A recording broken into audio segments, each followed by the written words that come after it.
Welcome back to Deadball TV, everybody. We have assembled the CONMEBOL Adventures once again to tackle some massive questions inside South American footy. I'm going to put the timestamps down below in the description if you guys want to jump from topic to topic.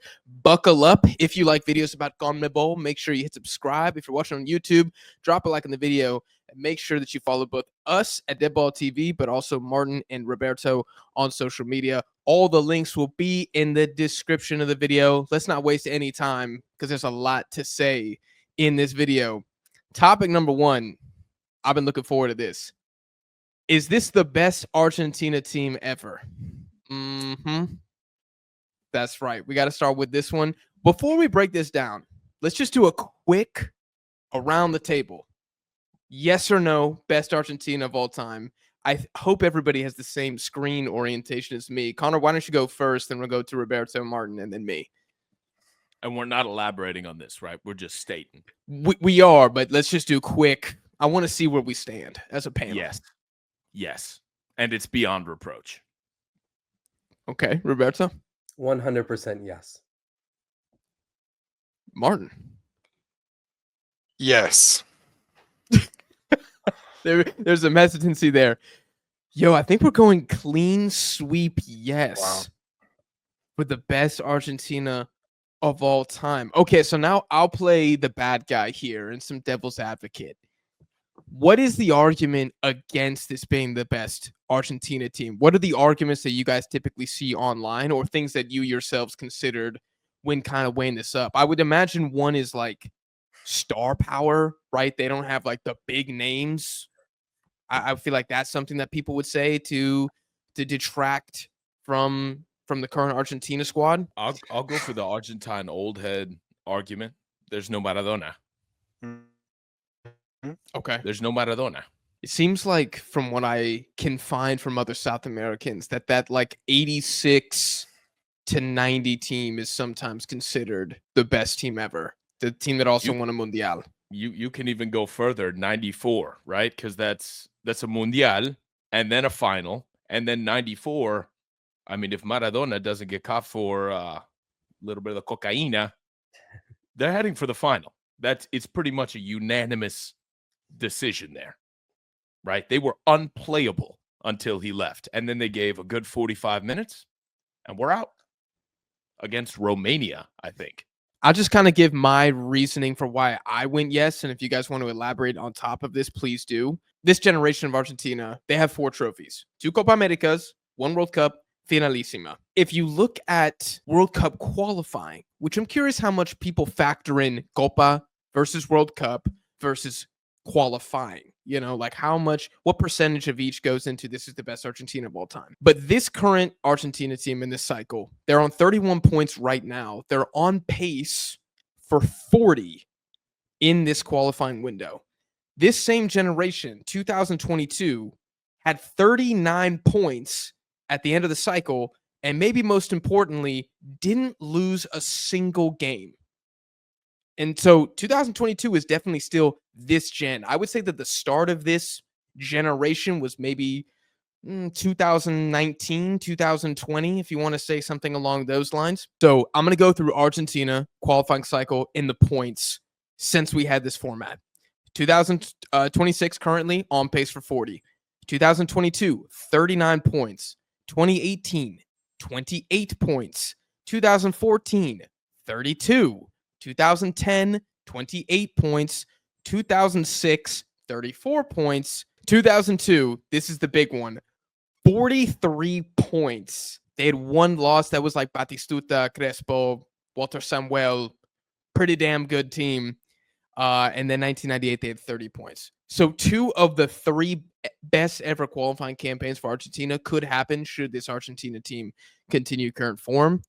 And you got, I think, a little bit of other intangibles you want to point to, but anything else you guys want to add for why this is the best Argentina team of all time? Should we give extra credit for how they beat Italy in the Finalissima, for example, or the game that just happened against Brazil, like the worst defeat in the history of the rivalry? Does anything like that factor into you guys, or is it simply they have X amount of trophies? I think, going into that, and, I want to put in my historical head in a bit, because obviously the game has changed so much since 78 and 86, and even the teams in the 90s that won those trophies. So, circumstances have changed. Players have gotten better.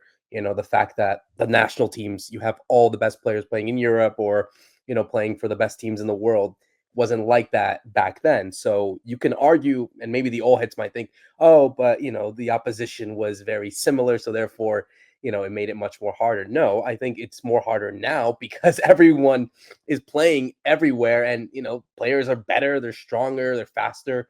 There've never been a better circumstance to ever win a trophy. And it's not just the World Cup, it could be any international trophy, Copa Americas, Finalissima, whatever. So I think there is that sort of factor as well. And yeah, I think people are going to, records always have to be broken. All these things have to always change.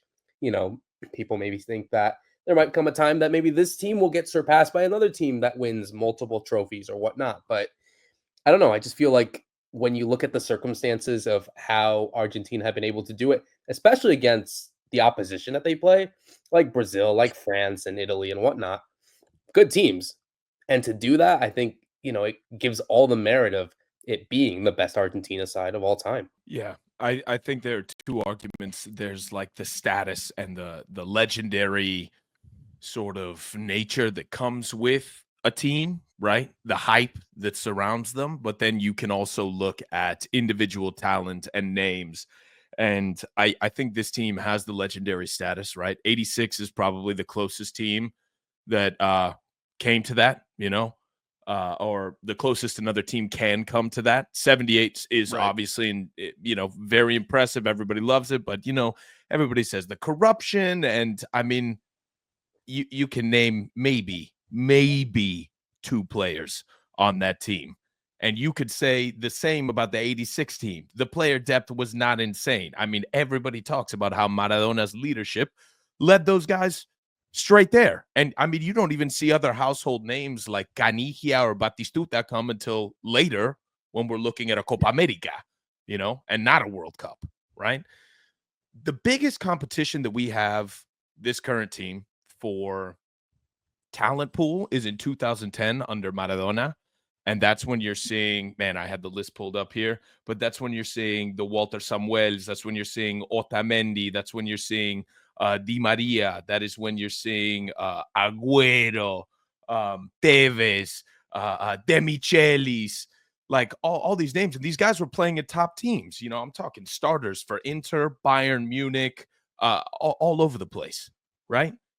But the difference is this team did it. And the other team, I understand, was hamstrung incredibly by Diego Maradona as coach.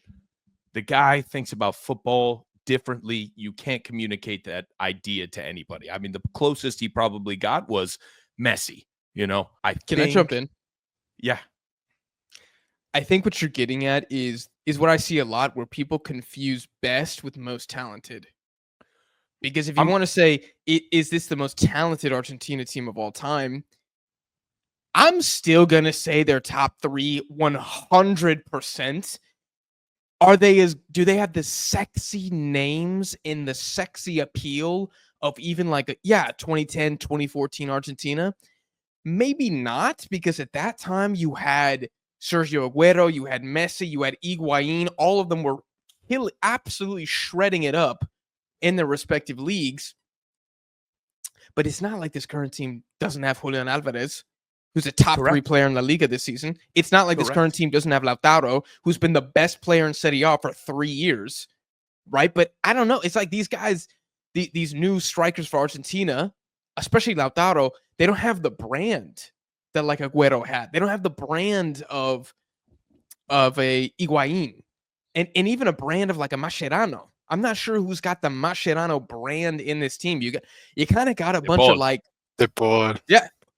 Well, De Paul's my favorite player. I'm gonna say it. Argentina, this current midfield, there's some thugs in there.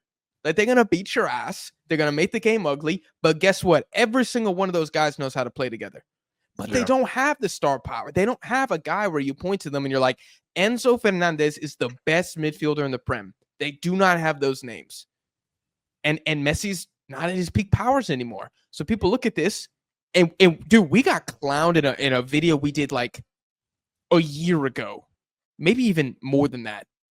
Where I think we said if Argentina win the next Copa America, it's the best team ever. It's the best team they ever had. People were like, "Hey, you smoking the ganj?" And I think that's because they don't have these hallmark names, right? Like you don't have the stars, but they don't mean the movie. Just because you throw a bunch of stars in the movie, like Bullet Train. I'm sorry if anybody watching likes that movie. Great cast, not a good movie. I don't care that Brad Pitt's in it. All right, it just ain't it. So I think for some people, they really, really struggle to differentiate between best and talent. And I completely agree. That's why I'm saying it's beyond reproach. And that's why I have to acknowledge that counter argument, because that's really the only thing, right? This team has 4 trophies. We've been smacking around Europe. I mean, the only people that we haven't taken down are Germany and England. Those are the last 2 Infinity Stones that we need, and then we've completed football. I don't know what else. And God willing, you get them in 2026. I don't want to talk about that because I'll throw up on stream and Spain. But we don't got beef with Spain like that, you know? Like you got selfishly. Spain soon, though. You got Spain soon, though. So you got that finalissima against Spain. That's gonna be exactly. I think that is the last metric, and then they are solidly in the top 5.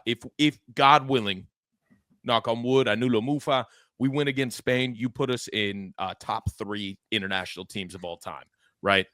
And I don't think that's I don't think that there's an argument against it, right? Yeah. No. And When I'm talking about an Argentina, right, historically is a breeding ground for superstars.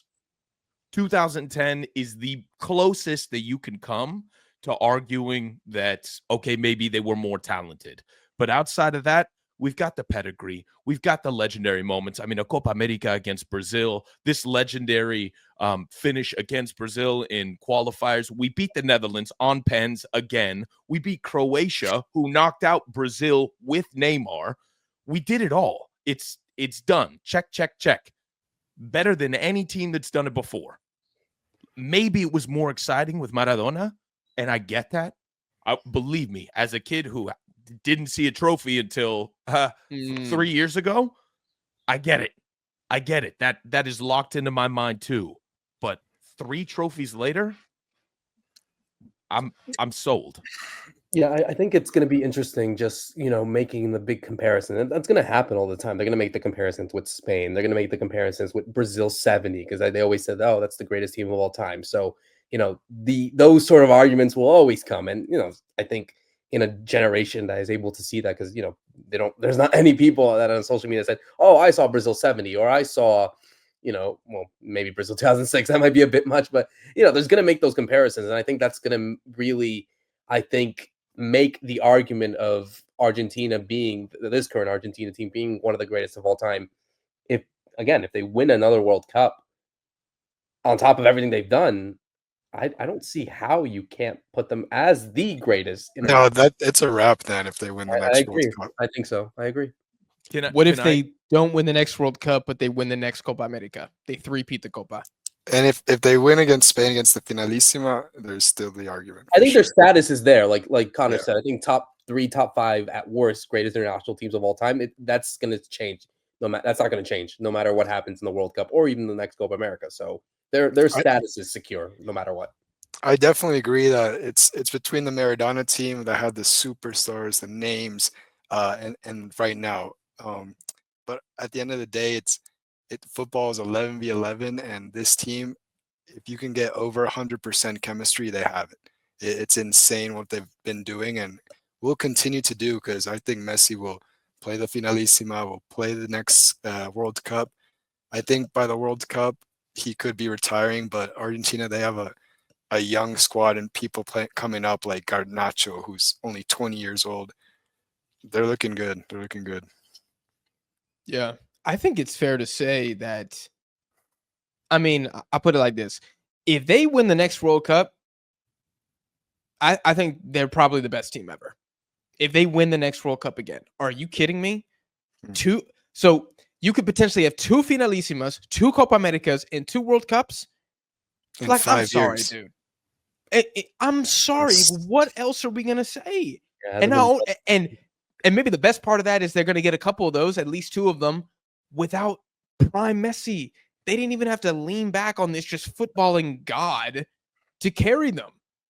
I think they have to be. I mean, who's their main competition? Prime Brazil and France. 2010 Spain, maybe. Yeah, early 2000s France. You want to go 2000 or Netherlands. 19? Yeah, you got Spain. You got. Dude, I'm sorry, you cannot compare Netherlands to this Argentina team. You can. That's disrespectful to Argentina. I think it's The I think it's 80s, Spain. Netherlands 80s. Yeah, I think it also goes more into. Disrespectful. Well, I think as well, like, more so than I agree the trophies are one, but there's also going to be this sort of argument about how they played and this whole stylistic sort of thing. That's a bigger argument in itself. But That's true. That's a great point. That's going to be a big factor too, because one can say, oh, you've won all these trophies, which again, I think that should be absolutely a part of how great you manage a team. But then there's going to be all those like philosophical guys, all those like pseudo technicals and all that kind of stuff. It's like, well, but they didn't do this. The passing levels are this. The levels of the changing the way of they thing. It's not Guardiola. It's not Mourinho. It's not like that. Again, that's a whole different argument itself. But I'm sure there's going to be some philosophical people that are going to say, like, wait a minute, this Argentina team is not playing beautiful, which prior to what many people say, I think they play very good football, regardless of whatever anyone says. Then I think in that case, you just say Argentina do not play the prettiest football of all time, and you move on.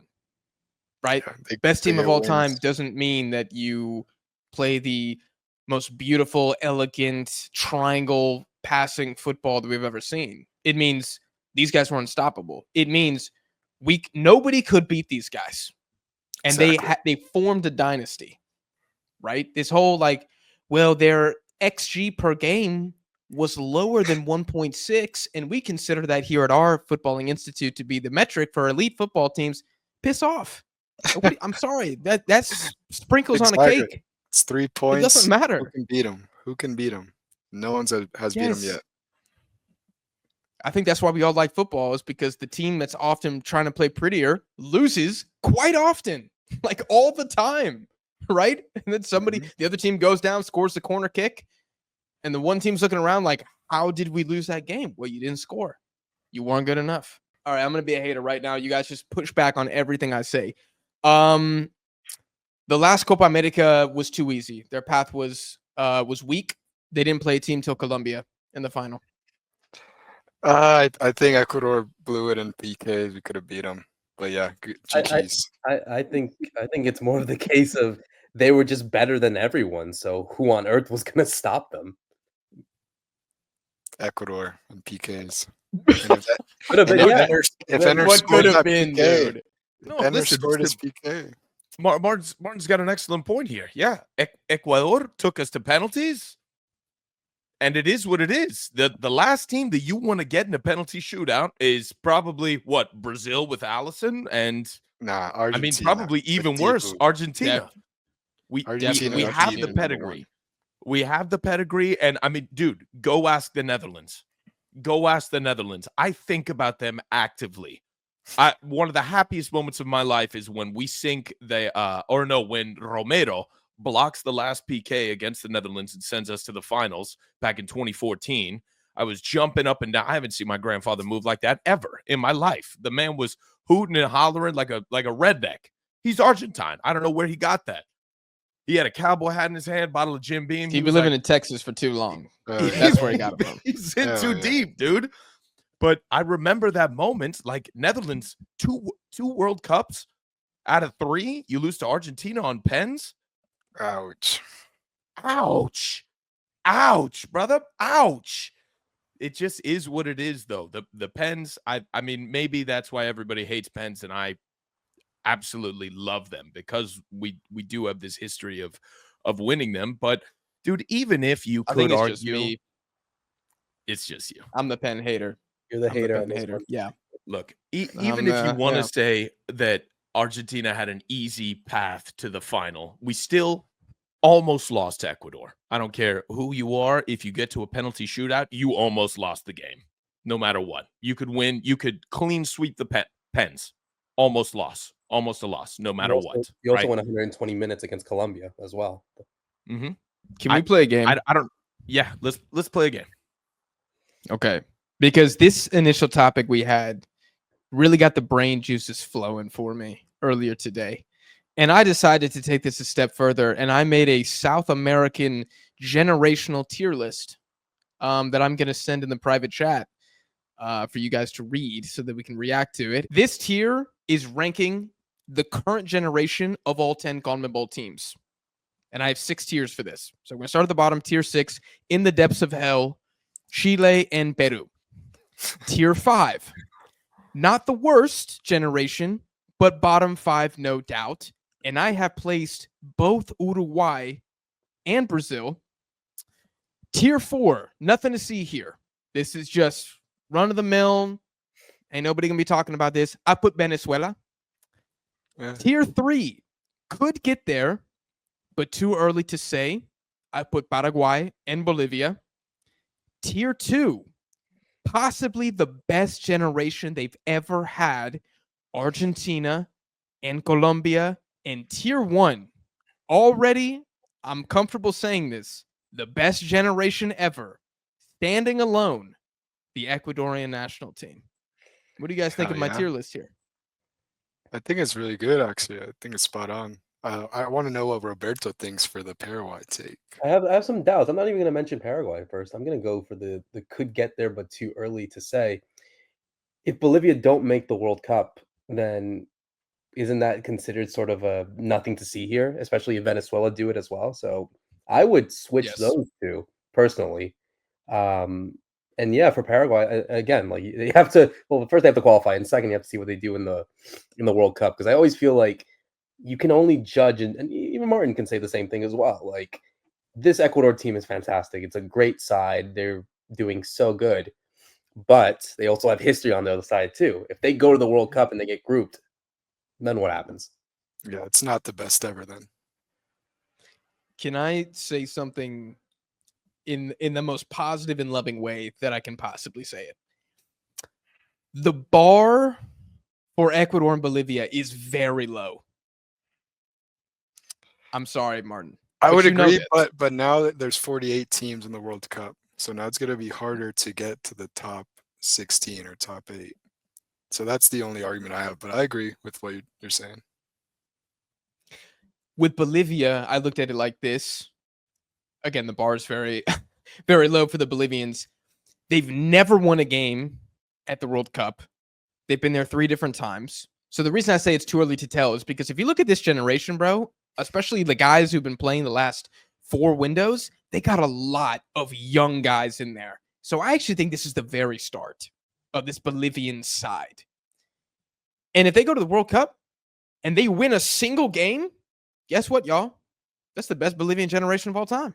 They've never done that before. I think they have 1 point in the history of the World Cup. Maybe somebody can verify that. They might have 2 draws before, but they've never gotten more than 1 point at a World Cup. So hell, they could get 2 draws in the group stage. Historic performance, best generation ever.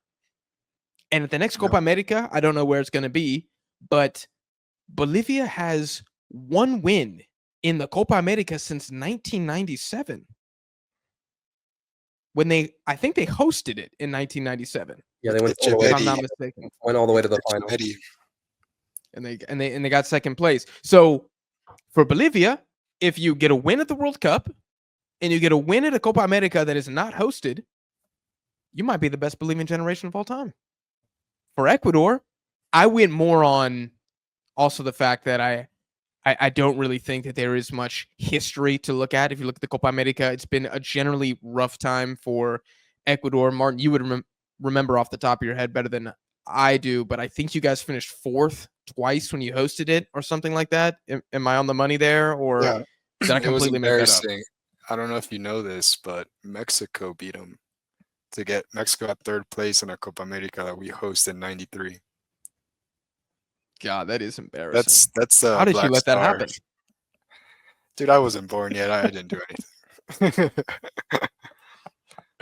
No, it is completely your bloodline's fault.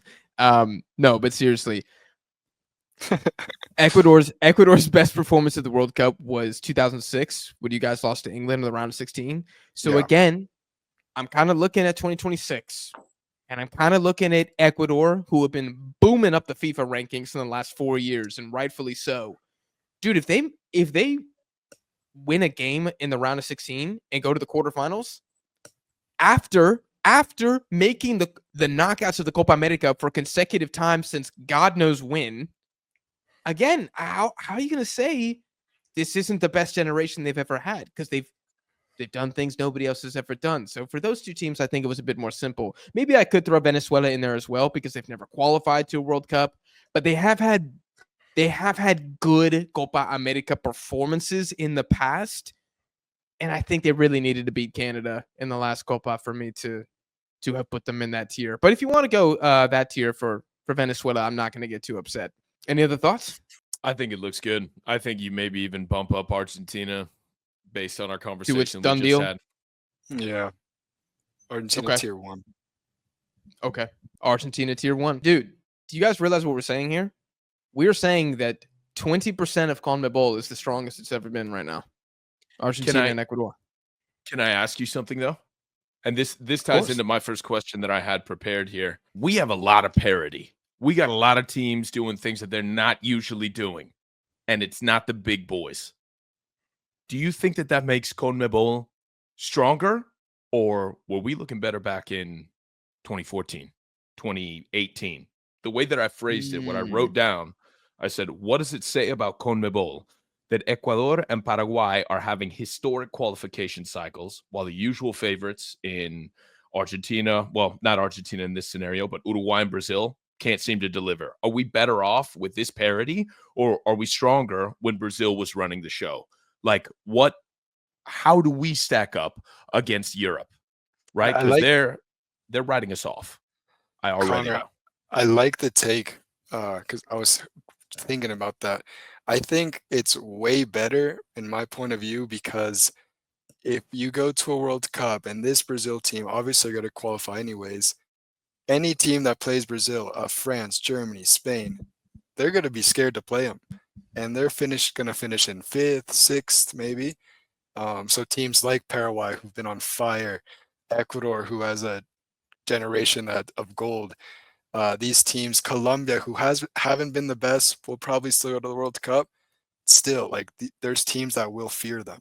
So I think it's good for CONMEBOL, but yeah, I could see the argument on the other side, like maybe Uruguay, Brazil fell off, and these other teams are climbing up the table, and they're not that good anymore.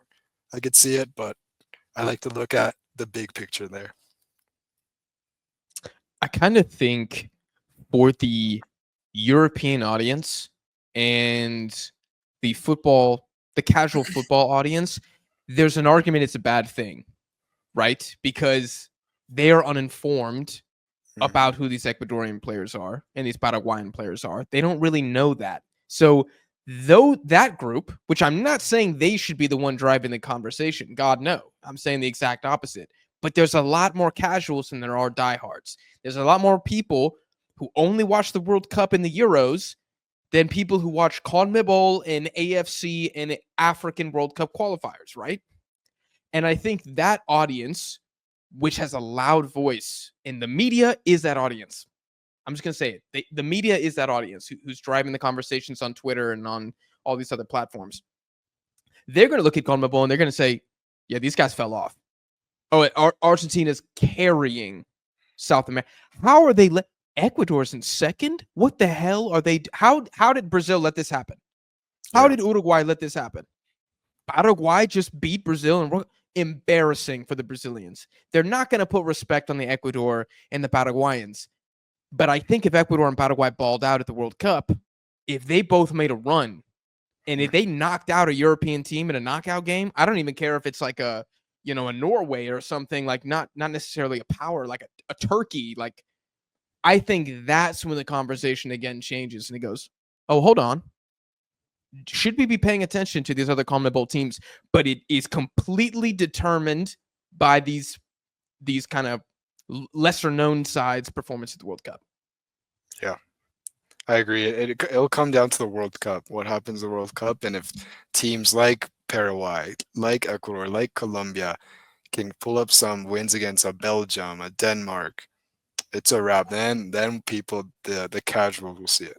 Well, I think as well, I think those players, those guys that are always dealing with those, especially that play in Europe, I think they strive for that because they know that is sort of their sense of pride, the sense of, yeah, we can compete against South America and see how we do, but we want to beat the Europeans. And that's something that I think, as crazy as it sounds, I feel like even there is sort of that, there's always rivalries in South America. We get that.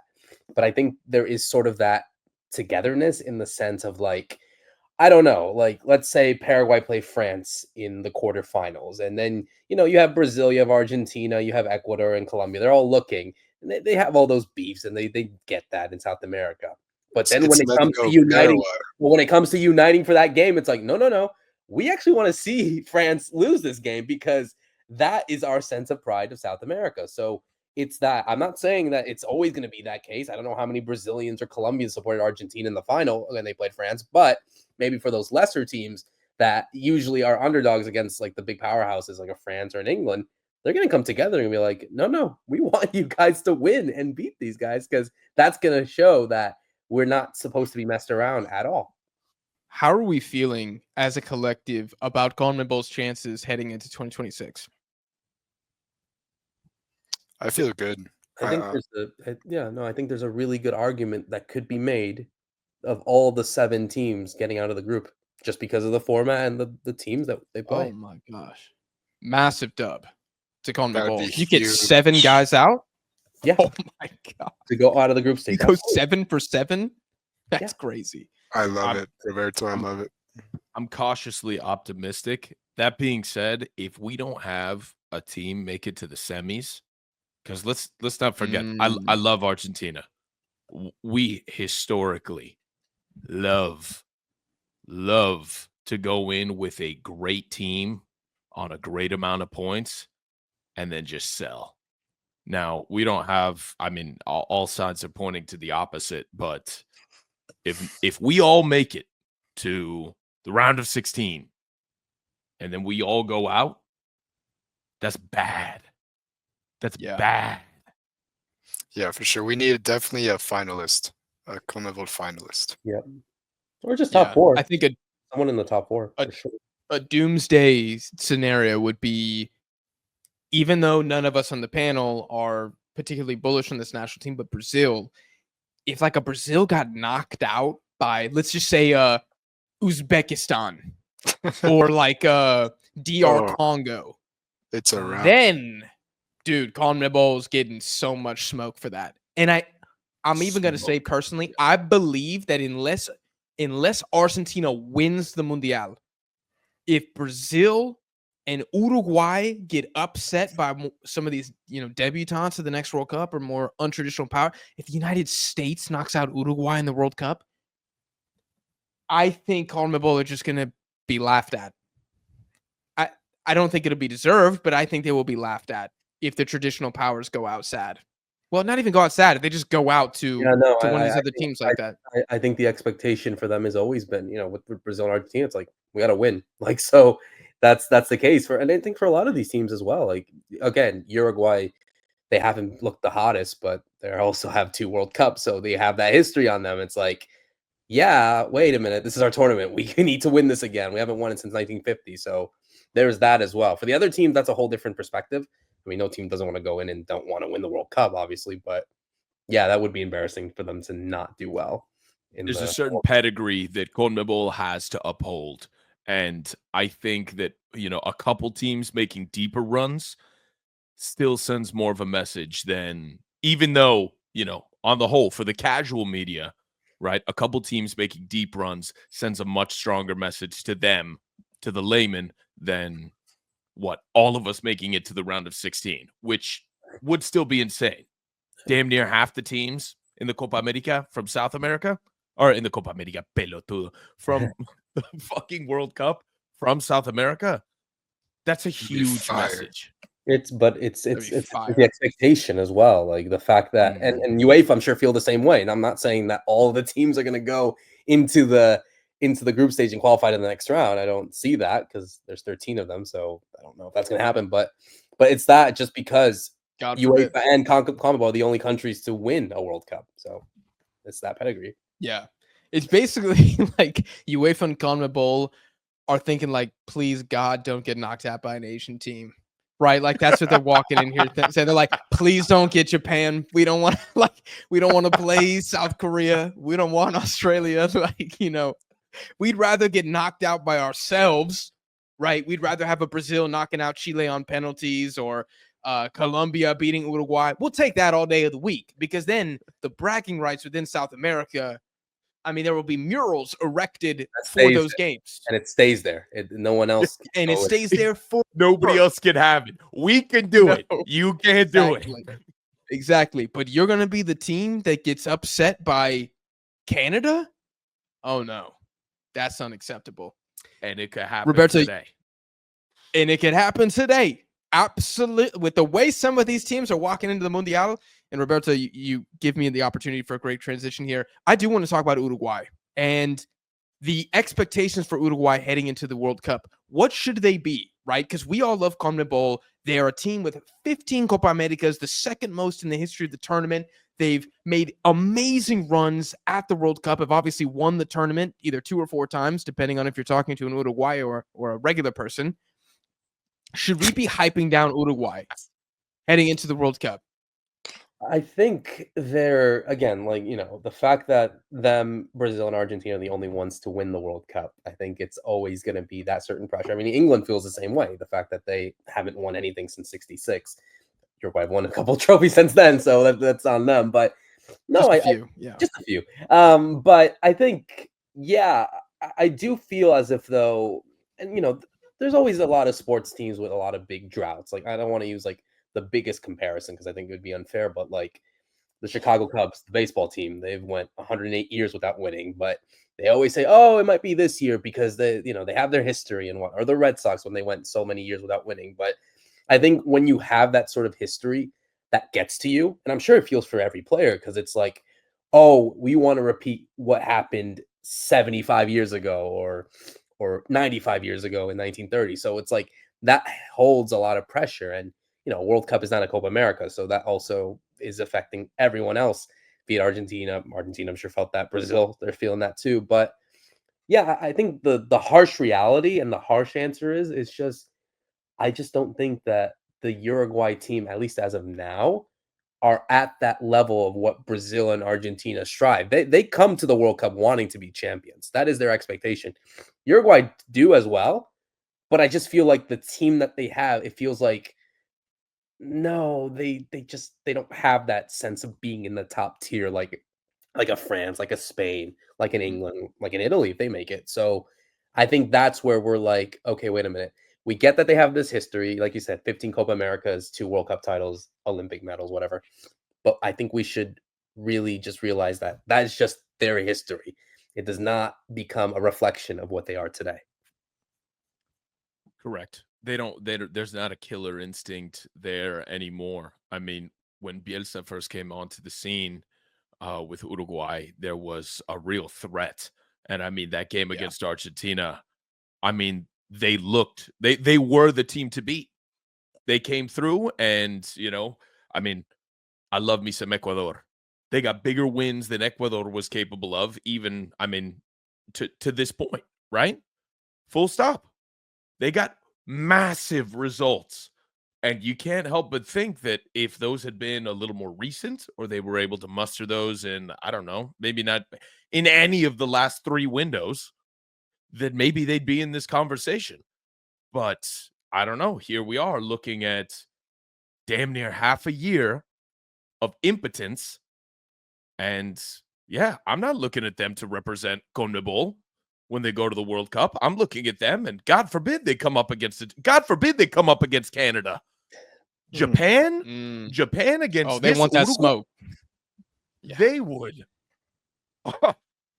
That samurai charge, I don't know if the Uruguayos would be able to withstand that. And in their mind, they're like, no, we need to beat them. We're Uruguay, Japan. They're a country that just only got to the World Cup, so little years ago. No, they're thinking Shohei Ohtani. That's all they know. Exactly. Like, and for Uruguay, it's like, no, we're Uruguay. We've had this history, small country. We can beat anyone. That's in their mind. So I think there is that sort of delusion, basically.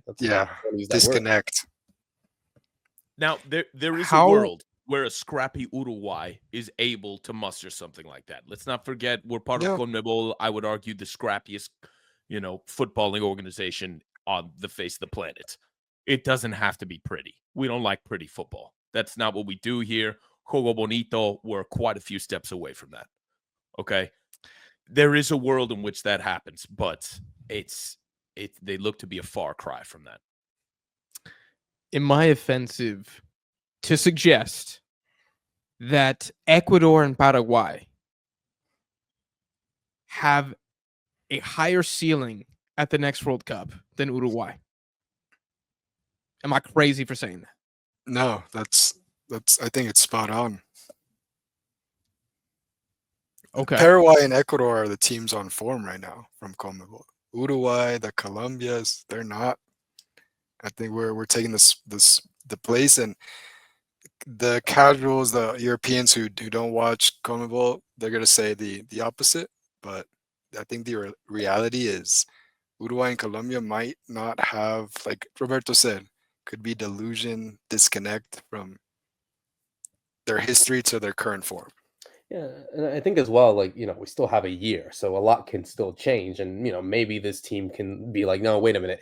This is the World Cup. This is where we have to exactly, tune it in. Or maybe for some countries that when they do make it, it's like, oh, wait a minute, it's the World Cup. Wait, I think we're a bit too much for that, because maybe that, again, the history always repeats itself. So you have that sort of sense. But I think when you look at just the way that they've been performing, the players, it's just like, like Connor said, like, you expect Argentina and Brazil to be semifinalists and be those representatives for the continent. You're going to expect that too, but we're not of that sense of like, yeah, we kind of want you to do that, but deep down, we're just not that confident you can. What would we consider a successful World Cup for Uruguay as of course, time of recording? How far do they need to go for the four of us to get to say, you know what? Mission complete. Top 8 quarterfinals. Quarterfinals? Yeah, because I don't think they got. top Dude, I was 16, saying round of 16. but top 16 is normal. Like they have to win that game, and then I'll be like, okay, I'm impressed because I mean, it wasn't normal for them last World Cup. Who'd they lose You to? got to get last back World to the Cup? knockouts, baby. Lost to They South. didn't make it to the knockouts. No, they lost to my South Korea, God. Ghana, and Portugal. They got grouped. You're right. That's I think crazy. they drew South As Korea. as of time of recording, if we take the current context into this, if they make it out of the group, huge dub. If they go in with this team performing like right now, no. Yeah, Listen, no, Yeah. yeah. if they go in right now, being the current seed that they would be, right, making it out of the group, that's a dub. With the way that they're playing in this last window, if this Uruguay that played these 2 games just now goes into the World Cup and they make it out of the group, I'm saying a huge dub, because these boys do not have it. You want to talk about who the representatives for South America are right now, dude? Martin, when we start talking about Ecuador in depth, my 2 biggest pros for Ecuador, you got chemistry. That is my number one. That is my number one. Talent be damned, right? And you have talent, right? Yeah. But Ecuador and Paraguay have chemistry in spades. They have a massive amount, and that's what you got to have going into this. I mean, And belief. and belief. Look at Saudi Arabia when they waxed Argentina in the group stage, right? Look at how Argentina came back from that. Look at Croatia. Croatia had no business going that far in the tournament, and you saw it when they played Argentina. You have to have that chemistry. Uruguay does not have that. They are not playing like a team. Dude, to go back to what you said earlier, you got to have 11 guys on the pitch. You can't just have, I don't know, Valverde. Darwin on fire. Yeah. Valverde. And believe me, they don't have those guys right now. I don't know, dude. Yeah. This current Uruguay, I think they would be lucky to make it out of the group stage. No, I would say. No, go ahead, Jack. Sorry. Personally, I would say round of 16 would be a success. Where Jack from Dead Ball TV would be like, "That's about what I expect. I would expect them to finish probably second in their group or one of the best third place teams because it's impossible to get goddamn grouped anymore. Probably get a beatable round of 32 game where I do think they're still a good team. Their defense is still very good, right? They're not scoring goals, but they're not conceding a lot either. And I think then they would come up against a proper national team, if I dare use that term, but they would lose. I sent you guys a text before we recorded about what the projected pots would be based off FIFA rankings as of today. Tell me if Uruguay make it out of this group.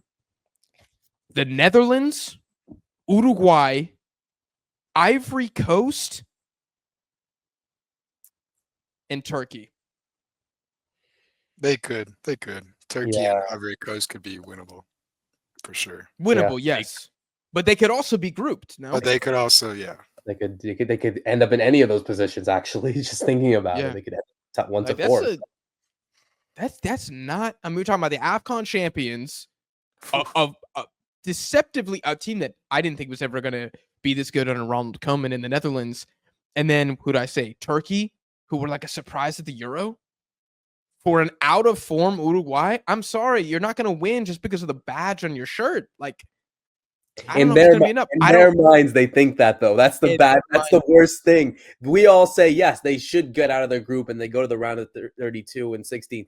But they see that they go into the World Cup time, and you could talk honestly. Like, I'm not saying I represent all Uruguayans and all that, but I just know, knowing how they are and just understanding, they go in that mind saying, we don't care what team we have. We don't know if it's the best team or the worst team. They're still like, we expect to be world champions. That's just how crazy they are. Yeah, I agree. Anything we want to say about Uruguay to wrap up here? Keep it pushing. Keep it pushing? All right, I'll keep it pushing here. Is Ecuador the second best team in CONMEBOL? yes. Are we doing the round table again? We can do the round. No. We just ended like that. Boom. That's it. Okay, Martin, you're saying yes? I abstain. You a hoe. Why is it yes, Martin? Why is it yes? How about that? all right. Because right now we're 2 points ahead of the third place team, and there's a couple teams that are tied with points. It's really close. But we're forgetting that we started off with -3 points. And that's the 1 point in CONMEBOL is insane. So to put that in perspective, to be even closer to what Argentina is now, possibly the best team ever, Argentina. I think our defense also, they've scored, is it 5 goals? 5 goals scored. Your center on backs? Ecuador. Yeah. Yeah. 5 goals scored on Ecuador in 14 matches. That is insane. Yeah, best So defense. we definitely have to be better scoring our chances, getting more goals, yes. But it's hard to score on this Ecuador team. And I think, like Connor said, the chemistry's building. It's not like the team has just been formed last year. It's been going on since 2020. The same group of players kind of going up, some new inclusions. And now we got Hincapié, who might go to Liverpool or Real Madrid. Bacho, top 8 of the Champions League. Joel Ordóñez, I heard Aston Villa wants to buy him for 50 million. And these guys are all 23 years old and under. And that's the Ecuador defense. So I think so, yes. Can I counter that? Yeah. Because I just want to say, if we go purely off the table, that's a dangerous thing. Because Uruguay are in third. And we just spent 15 and a half minutes dragging how trash they are. And they're not a very good team. So I do think the points can be a little deceiving. I just want to say that. I do think Ecuador is better than Uruguay. Absolutely. You guys have had the best defense for years. Not going to argue that at all. I kind of see your main competition, if you guys push back, as Paraguay, Brazil, and Colombia. Not saying those teams are better. Just those will be the ones in the conversation. What is there one we can write off immediately from that group, do we think? Colombia. Get out of here. We're way better than Colombia. We beat them anyway, so it gives them I that. don't know if you way better. We beat them in Barranquilla, my brother. You and did. In Valencia. They also made the Copa America final, though. Like, They did. Playing the best Ecuador footy had of to- any team. Ecuador had to play against Argentina, and they lost We on played pen. we played better against Argentina than Colombia played against Argentina. I did. Now, in was about the order same to thing. rationalize this, I had to make pros and cons for an argument here, right? To merit Mhm. that second place spot, I did a pros and cons list. Now, my pros, you already heard my top two. It's chemistry and just raw talent right there. Not to mention, you do something the best, probably top 5 defensive teams in the world, top 3 if you want to get into it, Hands right? down. Hands You down. could even argue top 2. Nobody else is holding Wow. the line like you You could guys, argue one. right? You could argue argue number one. 1. Correct. Yes. You're also young and consistent. There's not a huge margin of error, nor is there a huge margin of success. But the fact that you got a steady ship is something that, I mean, teams with billion-dollar squads can't even compete with at this point. You know. Now the cons, squad depth, and you can't score goals. It's tough. That's tough. That being said, I think the other 4 outweigh that pretty tremendously. Like, Uruguay doesn't really do anything well. Brazil can pass, but they don't look like they want to play.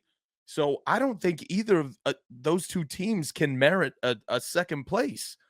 In my opinion, at least if we're talking about if I'm to look at a team and say, you are the best, right? You are the best, whatever that arbitrary term means. I just don't see that spirit or that play style or that desire living in any other team outside of Paraguay, frankly. The only thing that I could come up with, to me, that would say, all right, this is a solid argument to maybe push Brazil to number 2 over Ecuador, is that the biggest wins that Ecuador has this cycle, 2 of them were in 2023. It was against Uruguay and then Bolivia at home. They beat Bolivia at home, something that They always beat Bolivia at home, though.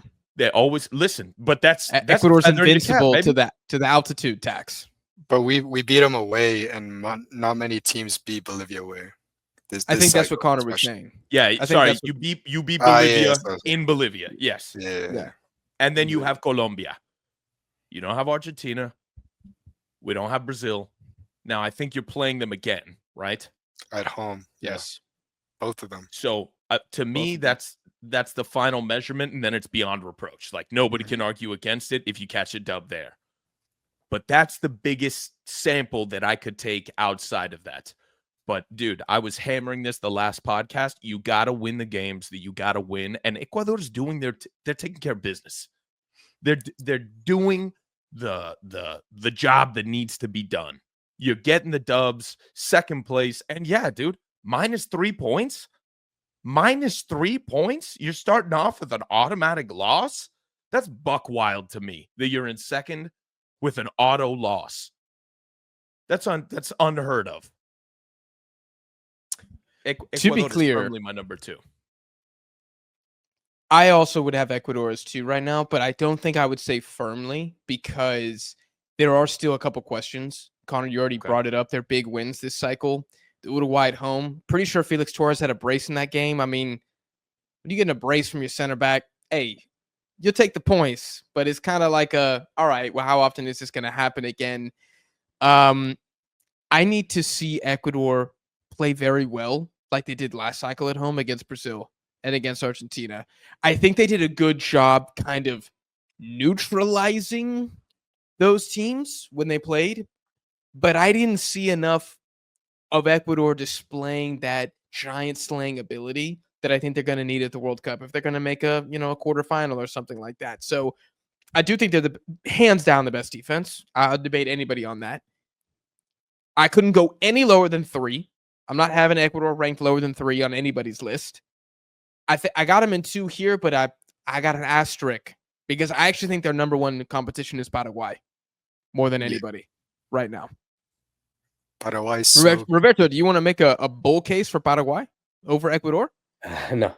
No, I won't actually because I think Damn, you're not going to stand on your team like that? He no, doesn't want to jinx it. that to an there it extent. is. No, but I think I would have just been a bit more consistent. Like this has been going on since the beginning of the cycle. Here Paraguay's dealt with 3 different coaches since then, so we're kind of recovering that sort of sense. But no, I agree. I think I agree with what Connor said, and I even said in the last time we were all together. Ecuador need that big win, like Paraguay did. Paraguay got their big win against Brazil and against Argentina. That's something that is respected and I think has made the tide shift a bit in towards of Paraguay. Like you said, Jack, maybe that it makes them that competition. So it's almost a sense of like for Ecuador, they look at that like, okay, if they can do it, then our team, which are better in a few aspects, maybe not a lot of aspects, but a lot of aspects, but that they can get those wins against Brazil and Argentina, then there's no more debate, I think. I have written down that since the World Cup, Ecuador have 7 losses, and 3 of those are against Argentina. It's pretty crazy. God. They need to beat them. Like I said, if Paraguay can do it, then They I think do. an Ecuador that is better can do it as well. Yeah, Alright. I think Connor said it. It's not up for debate if they take down one of those teams. It's not up for debate anymore.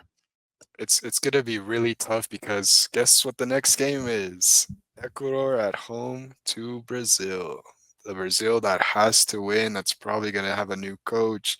That it's in June, end of the season. The players are not, unless they play Champions League final. They're already on vacation. No excuses. No excuses. Come No on. excuses. And Brazil, they need a win. Neymar. So No, I'm saying it for Ecuador. I'm saying for Ecuador, no excuses. Like, Yeah, I feel like Ecuador's got no. easily the upper hand going into that. go and win it. You think so? I don't know. It's Why gonna not? be tough Why not? because after mean, the 4-1, they got trashed. Like obviously, it's not a good team, and Ecuador could beat them. But dude, it's Brazil, man. I said this in the last podcast. They're so good. I think they're so good, and there any moment in the next 4 games that are left of these qualifiers, I think they're gonna click. Okay. Mini question here. Who are we banking on the most to revive their form? Colombia, Brazil. Uruguay, or Brazil? Brazil. I got that written down. Is it Brazil? Is it Brazil? For me, yeah. Who's not reviving their form 100%? Is the answer Uruguay? Yeah, No, I think you think Uruguay? I think so. They're going to Colombia. qualify, but it just does not look good. They got to sack Is it- Bielsa, and they're not Is going it to. between They're the not two of going them? to. That's the thing. Is it It's between between Brazil Colombia or and Brazil, Uruguay? I think. I can see Colombia too. Oh, I think not there's an coming argument back? Colombia's Yeah, not coming back. for. Oh, you can see them. Well, yeah, I would back them to come back versus stay down for Colombia because I feel like they've been a little more hard done by in some of the games, right? Like when Ecuador, when you guys beat them, I mean, for the love of God, they had like 2 or 3 one-on-one chances. John Arias has got to be the worst finisher in South America. It's insane. I mean, shout out to Galindez, I guess. Credit to the goalkeeper for sure. You look We at the played with Bolivia 10 men. game. You guys had 10 men. Yeah, I know it was a good win. It was a really good win for Ecuador. But you look at the Bolivia game away, like, dude, Bolivia had 10 men. Colombia had like 27 shots or something. So you're calling them unlucky, basically. I'm saying if I look at performance alone, separate results, and just look at how was the team playing, Uruguay are dead, bro. Well, yeah. Dead. Colombia, they still look like there's life. They're just getting, I mean, like the Enciso goal. Like something like that happens, you're like, all right, bro, it ain't my day. And they conceded Like, a what lot am I of going to goals. do? They conceded a lot of goals last minute as well, like they did with Brazil. They conceded Uruguay. So Uruguay. I think that could be unlucky on that sense because I think Daniel Munoz concedes a pen 3 minutes into the Brazil game. It's like, I don't know. I feel like they can clean it up and get back to it. I think Uruguay's a sinking ship. And then there's Brazil, who Dorival, I still haven't seen an official announcement he's gone. Have you guys seen that? Yeah, he's gone. Yeah, he's official. He's gone, Roberto. Yeah, he The is. Federation said it. Yep. Okay. There is no current coach at Brazil at the minute. Okay. Well, their, I guess, biggest move to play on the chessboard has commenced. And I said this with Connor on the episode last night. The scapegoat for Brazil is gone. The guy who was blamed for every single problem, maybe Vinicius was blamed 10%, but it was 90% Dorival. He's gone. So this next guy, if it's Jorge Jesus or whoever else, good luck, brother.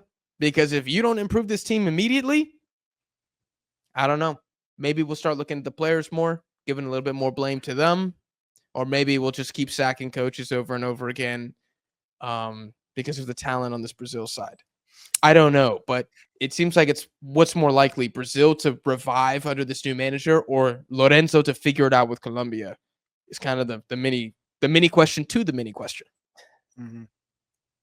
To me, Yeah, I go ahead. might just be a Neymar fanboy, but a new coach plus Neymar those are two really If big Neymar pieces. plays, If Neymar plays, I think he will. and You as know, if he's the same Neymar too. Let's not if forget. he's the same Neymar. Listen, He's- he was having fun in Right. Brazil before that little groin injury. So I think, in my opinion, that's what he's gearing up for. I bet you he was probably on the horn with Messi saying, "Yo, what do I got to do here?" And Messi was like, "Che, boludo, I don't know." You know, like, just take a I vacation, don't boludo. know. That's the Miami slang. That's the way to go. I don't know, man. I don't know Yeah. if Messi knows that much English. Yeah, he's no sé, boludo, sos un gran crack. Okay, cuidate. Yeah. Ciao. You know, like probably some words of wisdom like that. And Neymar's back in the conversation. I think he's ready to play again, right? He wants to. He's in a place that he wants to be at. He's close to the family, which is always wanted. He's just got to stay healthy. And then he shows up for the next one. And they've got a leader in the locker room. They've got an automatic captain, right? Their top goal scorer and a new coach. There's no more excuses after this. It's make or break after this. And frankly, the upside is insane. The upside is ridiculous. Mm-hmm. I mean, Correct. you get the right coach in, and I mean, you might be looking at a semifinal for these guys. Who Right. is the right coach? Would it be an Ancelotti? Because where I heard rumors that if Real Madrid win the Champions League, Ancelotti will take the Brazil job. Not sure if that's true, but I don't know. I want to, because another coach, Jorge Jesus, is he even that good? He won Libertadores with a lot of Brazilian teams. So he won it with Flamengo. So and he's coaching Neymar Flamengo, now. yeah. So he knows And something. they didn't like each other at Al Hilal. Mm-hmm. So They that's the weird thing about the Jesus appointment is like, hold on. The prodigal son who's returning, Neymar, doesn't like the guy that you're most likely 90% going to hire. It's So weird. He's the either, reason he left Saudi in the first place. He's one of the reasons. yes, he wasn't a registered player in their team. So That's either odd. backroom conversations have been had, and the two guys got on a FaceTime and they said, hey, let's put the past is the past. Let's go again, which that never really happens in football. Or the federation didn't consult Neymar, just said, yeah, Jesus is our guy. You guys better figure it out. Neymar, you're injured all the time. We can't rely on you. You're not LeBron. You can't be calling the decisions like that. And I don't know. The Brazilian locker room already sounds kind of bad. I think they liked Dorival, but I don't think they respected him, and I don't think they believed he was the guy. There's the potential we're creating a bigger problem with Jesus coming in. I'm not kidding. Would Ancelotti fix it? I saw that he wouldn't be able to join Brazil until literally the World Cup, pretty much. Like he Yeah. would have barely any games. He's definitely not going. It makes no sense.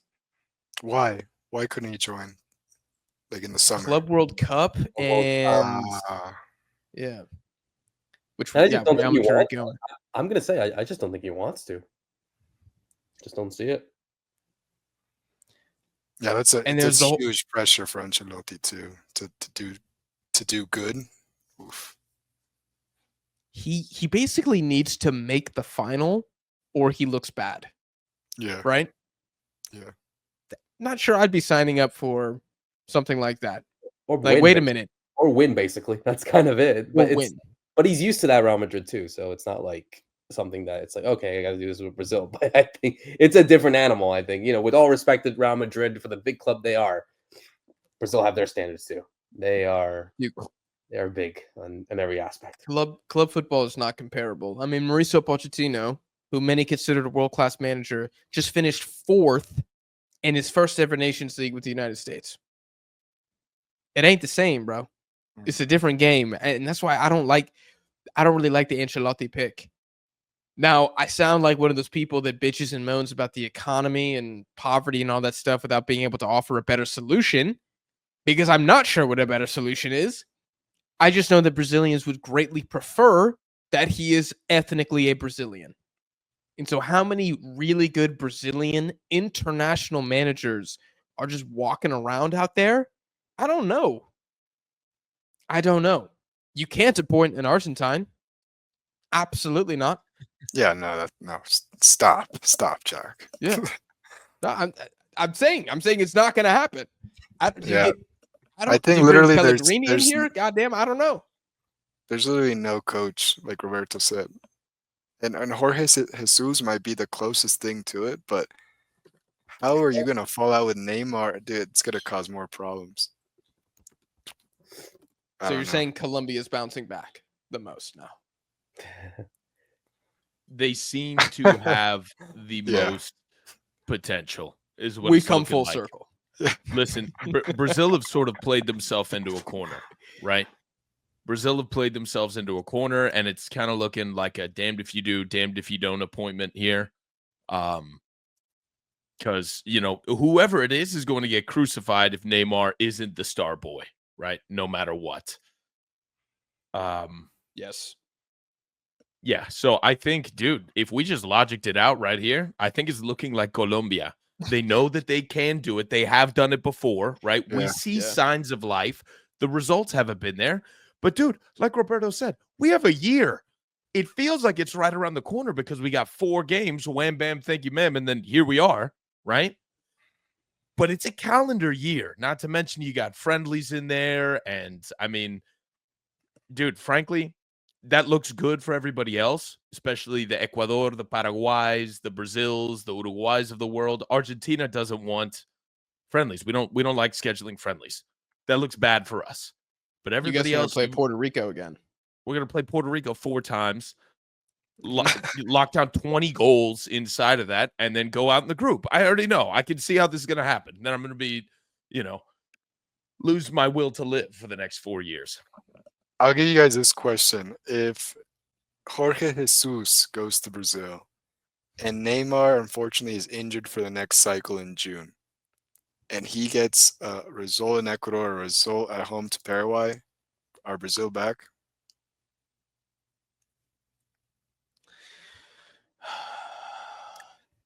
If they boss the game, dude, they got to beat Ecuador they got to beat Ecuador 4-0 for me to say they're back. Yeah, it's gonna take a lot more. No than free that. kick.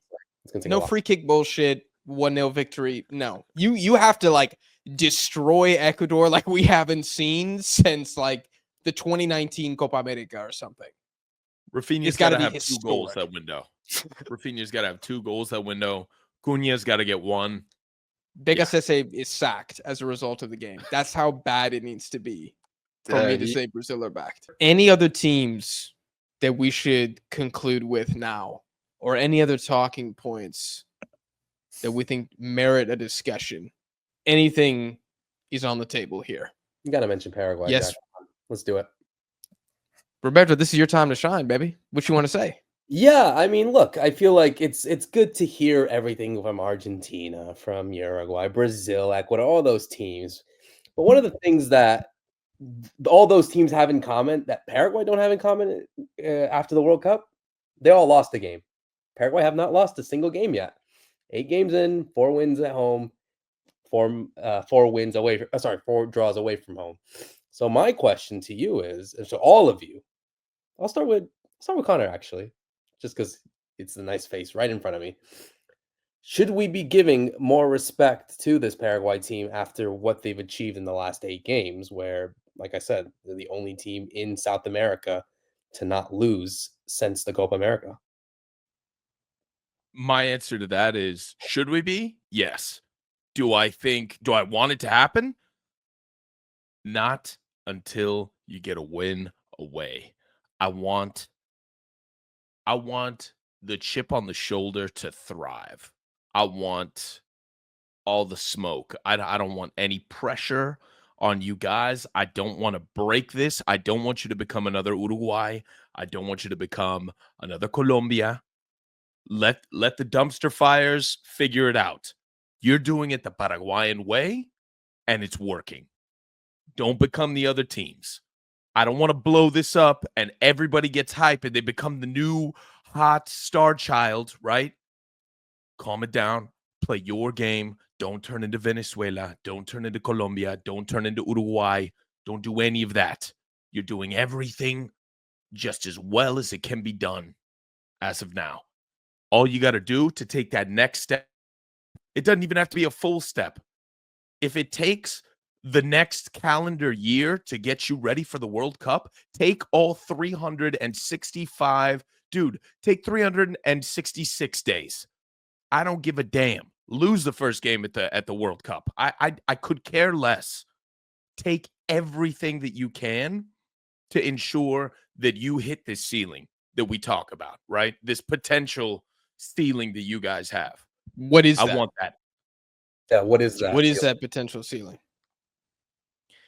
I Dude, mean, I if you think- look at the makeup of this team, it's poised to go deep in the World Cup. It's poised to go deep and it's poised to take down a big team. I want you Yes. guys, this is what I want from Paraguay at the World Cup. I would lose my mind at a quarterfinals and one big team eliminated. That's That what I would said. be- Like France, for example. That was the example I made the other a couple minutes ago. Oh, I'd be so hype if y'all took the French out. Oh my god! If y'all dude. took the French out, that would be insane. I think it'd be Oh more my God. realistic for you to take a team like England out. I was about to say, yeah, my that would be better. Actually, I would love Yeah, that. would be Yeah. I'm awesome. saying an England or maybe a Netherlands. I know the Netherlands are looking pretty feisty, but How about you take the USA out? I don't Easy. think they're big enough. Don't do that to me, Jack. Don't do that I to me. I don't I think know they're big enough. Roberto would be conflicted on that day. Shut up, Roberto. You're going Paraguay all the way, man. I don't buy it. I don't buy it. I'll be like Becca said, she has a politician. No, I hope both teams have a good. Whichever team wins, Roberto's gonna have that flag in his bio on Twitter. Right now You it's just always Paraguay, knew but they check could do after it. the game, dude. It might be the Yeah, USA it might be flag. the U.S. Just change the colors a bit a different shade. But no, I agree. I think there is this sort of, and I also agree that I think we do need an away win. We have who do we have next? We have Brazil away, which we've never done. But again, the Brazil team looks vulnerable. That hey, if you want to be the second team ever to beat them away from home, why not be this Paraguay team? And then we got Peru, who have not looked that hot, and we haven't ever beaten them either. So that is sort of that sense of motivation. And yeah, I think look, there's going to be a drop off eventually. Like they're not going to go all the way unbeaten until the World Cup. I don't see that. They're going to lose some game. But I think the way that they've been performing, and all three of you have seen how Paraguay have done under Alfaro. I think there's been a decent sample size from the 8 games. Or like, okay, they beat Brazil, they beat Argentina, they came back against Colombia, they came back against Bolivia, all those things.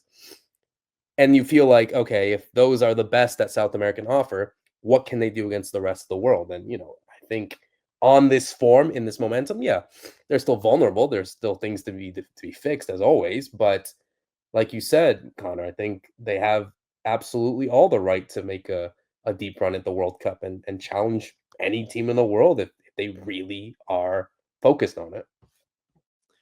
Should Paraguayans be concerned that in Asuncion you guys are unbeatable, but you don't have a single win away? Are there any concerns that obviously y'all are not hosting the World Cup, right? It's going to be in North America. I'm not sure where your games are going to be in which country, but are there like maybe Paraguayan pessimists right now who are saying like, hey man, if we don't get some goddamn wins outside of the country, we're going to flop at the World Cup, for example? Yeah, but I think that's the case for everyone. Like, you're out playing on neutral ground. So obviously, there's not a big Paraguayan community here anyway. So no stadium in the world is going to look like the Defensores. It won't be enough to fill any stadium. So yeah, no, I think that is something, like you said, I think for me as well, like I'd love them to to get that away win to be like, okay, we don't need that pressure. We don't need to always feel like we're a team that's just based playing at home. Like we are good, we're strong at home, which is great, and I love to see that.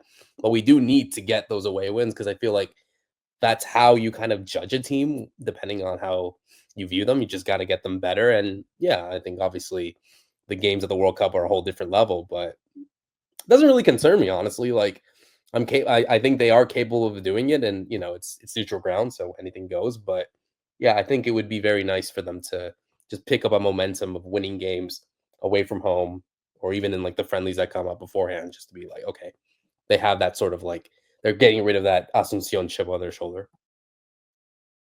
It doesn't scare you at all that the last tournament on U.S. soil was arguably Paraguay's worst ever? No, because that wasn't with Alfaro.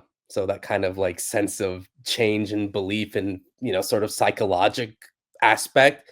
Like I'm not saying if that last Copa America, if it was with Alfaro, that things would have been the same. I don't know. It's hard to determine. But things can change in a whole different aspect. But I don't know, man. I just feel like when you're riding on a wave, like I've been saying for a couple of times already since Paraguay been doing so well, you don't want to get off that wave. And so when someone is helping you get to that wave, which is Alfaro, it's like, where do you go from there? Like, yeah, obviously we want to make the best steps and improve, but I don't know. I feel like you kind of just have that sort of belief that you can do anything that is possible when you have this manager. So that's what I'm saying. I got two final questions. One's just for Roberto, one's for us to wrap up here. For Roberto, what does this Paraguay team have to do to be the best generation ever? Simplest question. Simplest answer. They got to reach the achievements that they did in 2010 when they made the quarterfinals, which was a good generation of Paraguayan players that went to 4 straight World Cups. They got to better that. They got to equal that. But they got to do better. Semifinals. That's the simple answer to that, honestly. Like I said, it's same for Ecuador. They got to do better. No, but that's the thing. It's like for Ecuador too. Like they have that round of 16 kind of history. Okay, go and surpass that. Go to the quarterfinals. Yeah. Okay, that's fair. It's interesting. I've had a lot of conversations with people recently about continental championships versus the World Cup and like how much each of those have on the legacy of a team. And I kind of lean continental. Like I kind of weigh them almost evenly. Like obviously it's probably 60-40 for me, the World Cup, but I know most people are like 80-20 World Cup, or some people are like 90-10. So I'd be really curious what people think in the comments. Last question here for everybody. We can do round table style again. Connor, we can start with you. A successful World Cup for Paraguay is what? I think he's frozen. Yeah, he is. He's shook by the question. Holy shit. You Okay, should hold go, on. man. That is hilarious. Okay, hold on. I'm gonna let me take him off and I'll re-ask. Keep this in the video. Keep I this thought in it the was video. Okay, should I? All right, I'll keep this in the video. He looks like That he's was mean hilarious. mugging hard there. That was. He was That was so pretty shook. funny. He was ready to shook. He was going to surprise us all with his answer. He's gonna be like, "Final, baby," and then his computer just Just like exploded. explodes. I'm like, Okay. I will keep this in, actually. Martin, I guess I'll go to you then, since Connor's been self-eliminated. All right.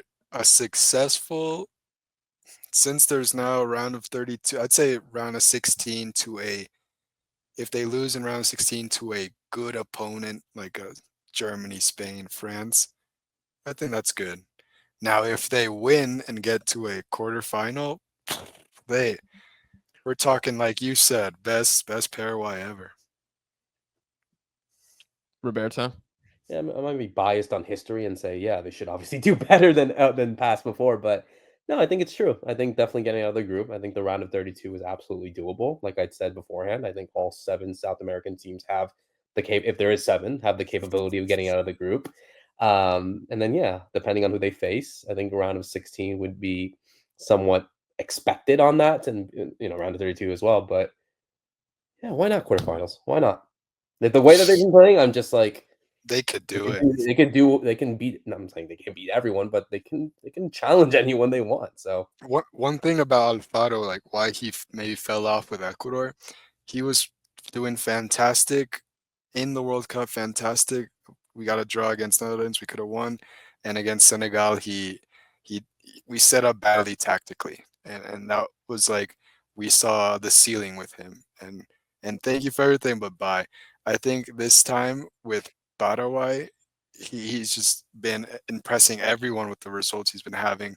Hasn't lost since Copa.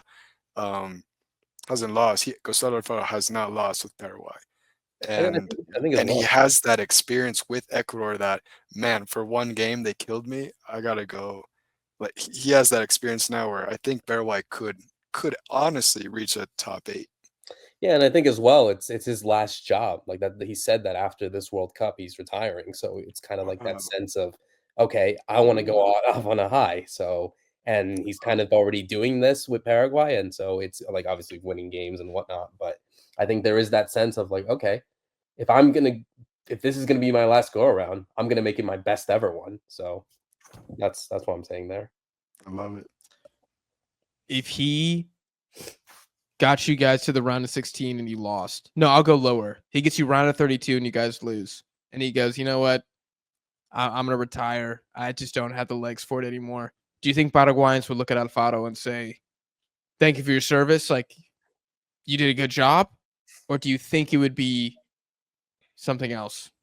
Um, I mean, again, it all depends on the form and the way that's done. We're all talking hypotheticals, but no, I think the way that he's kind of changed the mentality and the philosophical mindset of how Paraguay have been, I think no, I think we and of course it's his last thing, so it's like what do we do? What else are you gonna do? No, I Right. think for him to obviously get a team that only won one game before he came in and took them all the way to their first World Cup in 16 years. Remember that. So it's not like they missed one World Cup. No, they missed 3.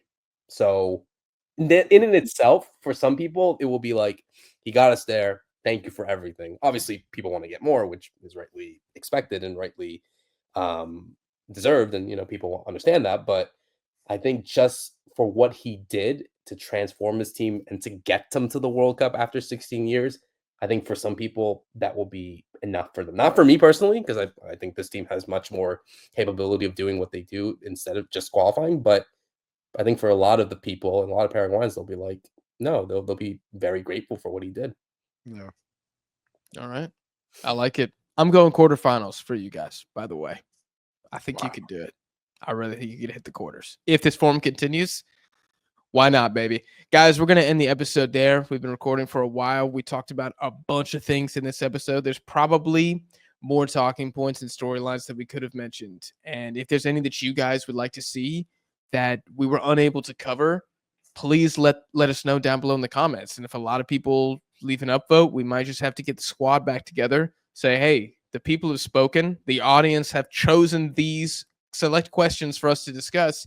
And we'll run it back. And we'll run it back for part 2, 3, 4, and 5. And soon it'll look like the Harry Potter series leading up to the World Cup. We hope you guys enjoyed this episode. I certainly had a lot of fun recording it. And I appreciate you, Roberto and Martin, coming on the channel. Always a great time. Always great conversations when you guys join. And I will be putting the links to your socials down in the description. Guys, please follow them on all platforms. I'll put the Instagram and the Twitter. And Martin, if you want me to put the YouTube, I can do that one as well. Appreciate it. We lost Connor. Of course, dude. We lost Connor along the way, but it was fun while he was here until his computer died. He texted He me. was He's shook not by the gonna be question joining. you asked. He didn't know how to answer. He just froze. I'm convinced he said World Cup finalist. That's my prediction. And then an EMP just went off in his bedroom. Like I'd see, it was too much power, and just the grid of New York City couldn't contain it. And yeah, his Wi-Fi went out, so he's not going to be rejoining. But yeah, guys, great episode. Really, really enjoy every time you come on. Guys, if you're listening on streaming platforms, give the pod a 5-star rating. Hit subscribe for future CONMEBOL content here on Deadball TV. Drop a like if you haven't already, and we'll see you guys in the next one.